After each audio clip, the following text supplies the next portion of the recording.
അധ്യായം 6. നാസീർ വ്രതം. കർത്താവ് മോശെയോട് അരുളിച്ചെയ്തു, ഇസ്രായേൽ ജനത്തോട് പറയുക, കർത്താവിന് സ്വയം സമർപ്പിക്കുന്നതിന് നാസീർ വ്രതം എടുക്കുന്നയാൾ സ്ത്രീയായാലും പുരുഷനായാലും ഇപ്രകാരം ചെയ്യണം. വീഞ്ഞും ശക്തിയുള്ള ലഹരി പാനീയങ്ങളും വർജിക്കണം. അവയിൽ നിന്നുണ്ടാക്കിയ വിനാഗിരി കുടിക്കരുത്. മുന്തിരിയിൽ നിന്നുണ്ടാക്കിയ ഏതെങ്കിലും പാനീയം കുടിക്കുകയോ പഴുത്തതോ ഉണങ്ങിയതോ ആയ മുന്തിരിങ്ങ തിന്നുകയോ അരുത്. വ്രതകാലം മുഴുവൻ മുന്തിരിയിൽ നിന്നുള്ള ഒന്നും കുരുവോ തൊലി പോലുമോ തിന്നരുത്. ക്ഷൗരക്കത്തി വ്രതകാലത്ത് അവൻ്റെ തലയിൽ സ്പർശിക്കരുത്. കർത്താവിൻ്റെ മുൻപിൽ വ്രതമനുഷ്ഠിക്കുന്ന കാലമത്രയും വിശുദ്ധി പാലിക്കണം. മുടി വളർത്തണം. വ്രതകാലം തീരുവോളം ശവശരീരത്തെ സമീപിക്കരുത്. പിതാവോ മാതാവോ സഹോദരനോ സഹോദരിയോ മരിച്ചാൽ പോലും അവരെ സ്പർശിച്ച് അവൻ സ്വയം അശുദ്ധനാകരുത്. എന്തെന്നാൽ ദൈവത്തിൻ്റെ മുമ്പിലെടുത്ത വ്രതത്തിൻ്റെ ചിഹ്നം അവൻ്റെ ശിരസിലുണ്ട്. വ്രതകാലം മുഴുവൻ അവൻ കർത്താവിന് വിശുദ്ധനാണ്. ആരെങ്കിലും അവൻ്റെ അടുത്ത് വെച്ച് പെട്ടെന്ന് മരിച്ചതുകൊണ്ട് അവൻ്റെ വ്രതശുദ്ധമായ ശിരസ് അശുദ്ധമായാൽ ശുദ്ധീകരണ ദിനത്തിൽ അവൻ മുണ്ഡനം ചെയ്യണം.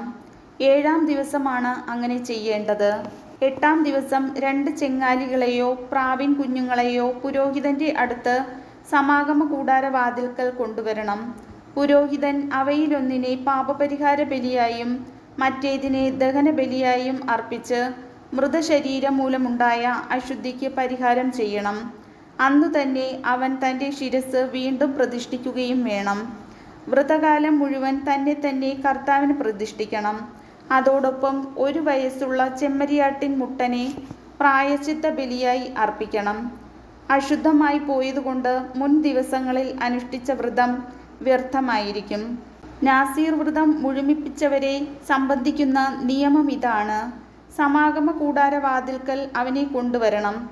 അവൻ 1 വയസ്സുള്ള ഊനമറ്റ ചെമ്മരിയാട്ടിൻ മുട്ടനെ ദഹനബലിയായും 1 വയസ്സുള്ള ഊനമറ്റ പെണ്ണാടിനെ പാപപരിഹാര ബലിയായും ഊനമറ്റ 1 മുട്ടാടിനെ സമാധാന ബലിയായും കർത്താവിന് സമർപ്പിക്കണം. പുളിപ്പില്ലാത്ത 1 കുട്ട അപ്പം, നേർത്ത മാവിൽ എണ്ണ ചേർത്തുണ്ടാക്കിയ അടകൾ, എണ്ണ പുരട്ടിയ പുളിപ്പില്ലാത്ത നേർത്ത അപ്പം, അവയ്ക്ക് ചേർന്ന ധാന്യബലി പാനീയബലി എന്നിവയും കർത്താവിന് കാഴ്ചവെക്കണം. പുരോഹിതൻ അവയെ കർത്താവിൻ്റെ മുമ്പിൽ കൊണ്ടുവന്ന് വ്രതസ്ഥനുള്ള പാപപരിഹാര ബലിയും ദഹനബലിയുമായി സമർപ്പിക്കണം. മുട്ടാടിനെ കുട്ടയിലെ പുളിപ്പില്ലാത്ത അപ്പത്തോടൊന്നിച്ച് സമാധാന ബലിയായി കർത്താവിന് സമർപ്പിക്കണം. ഭോജനബലിയും പാനീയ ബലിയും അർപ്പിക്കണം. നാസീർ വ്രതസ്ഥൻ വ്രതശുദ്ധമായ ശിരസ് സമാഗമ കൂടാരവാതിൽക്കൽ വെച്ച് മുണ്ഡനം ചെയ്ത് അതിൽ നിന്ന് മുടിയെടുത്ത് സമാധാന ബലിയുടെ തീയിൽ അർപ്പിക്കണം. അത് കഴിയുമ്പോൾ പുരോഹിതൻ മുട്ടാടിനെ വേവിച്ച കൈക്കുറകും കുട്ടയിൽ നിന്ന് പുളിപ്പില്ലാത്ത 1 അടയും നേർത്ത അപ്പവും എടുത്ത് അവൻ്റെ കയ്യിൽ കൊടുക്കണം. പുരോഹിതൻ അവയെ കർത്താവിന് നീരാജനമായി അർപ്പിക്കണം. അവയും നീരാജനം ചെയ്ത നെഞ്ചും അർപ്പിച്ച കാൽക്കുറുകും പുരോഹിതനുള്ള വിശുദ്ധമായ പങ്കാണ്. ഇവയ്ക്ക് ശേഷം നാസീർ വ്രതസ്ഥന് വീഞ്ഞു കുടിക്കാം. ഇതാണ് നാസീർ വ്രതസ്ഥൻ അനുഷ്ഠിക്കേണ്ട നിയമം. തൻ്റെ കഴിവനുസരിച്ച് നൽകുന്നതിനു പുറമെ നാസീർ വ്രതത്തിൻ്റെ നിയമപ്രകാരമുള്ള കാഴ്ചകളും അവൻ കർത്താവിന് സമർപ്പിക്കണം. താൻ എടുത്തിരിക്കുന്ന നാസീർ വ്രതത്തിൻ്റെ നിയമങ്ങൾ അവൻ നിറവേറ്റണം. പുരോഹിതൻ്റെ ആശീർവാദം.